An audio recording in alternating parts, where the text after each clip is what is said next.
Le complexe scolaire bilingue L'Excellence à Yaoundé abrite les travaux du 3e Congrès international des écoles maternelles du 26 au 28 octobre 2022. La cérémonie d'ouverture présidée par Justina Temadjan, représentante du ministre de l'Éducation de base, Laurent Serge Tundingwa met l'accent sur la promotion de l'école maternelle. We are here to accompany Aujourd'hui, nous sommes là pour accompagner l'association camerounaise pour la promotion de l'éducation maternelle pendant leur 3e congrès national qui vise à évaluer leur cheminement depuis leur 2e congrès. Le thème de cette activité est une éducation préscolaire de qualité pour un développement durable. Quel enjeu? Et tu comprendras que celui qui parle de l'éducation parle aussi de développement.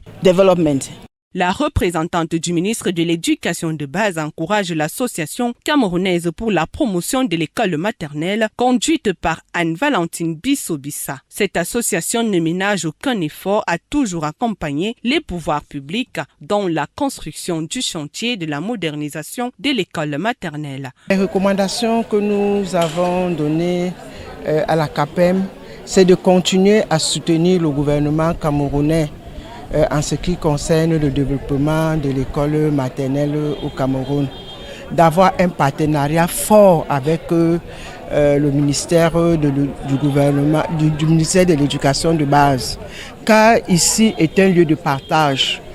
Il y a eu des étrangers qui sont là, nous partageons ensemble.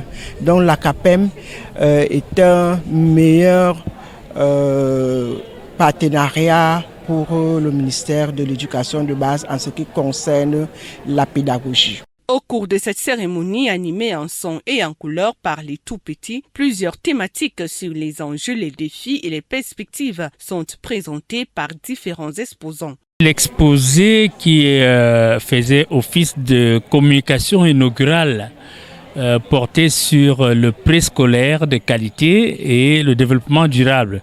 Alors qu'est-ce qu'on peut retenir? Ce sont les défis en termes de contenu des programmes dans le préscolaire, c'est-à-dire l'école maternelle, les défis en termes de financement même de l'école maternelle, puisque pour parler de qualité, il faut des investissements primitifs pour améliorer la qualité de l'offre de formation.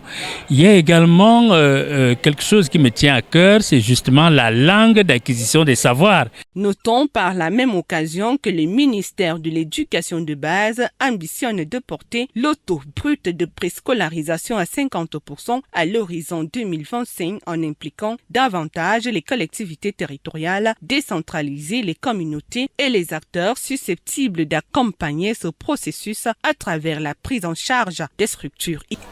La CAPEM a été créée le 20 du mois d'août de l'an 2000 par un groupe d'enseignants et de professionnels de l'école maternelle dans le but de redynamiser cet ordre d'enseignement et d'accompagner les pouvoirs publics dans ses missions en faveur de l'éducation préscolaire. Les travaux de ce 3e congrès sont axés autour du thème « Une éducation préscolaire de qualité pour un développement durable ». Quel enjeu!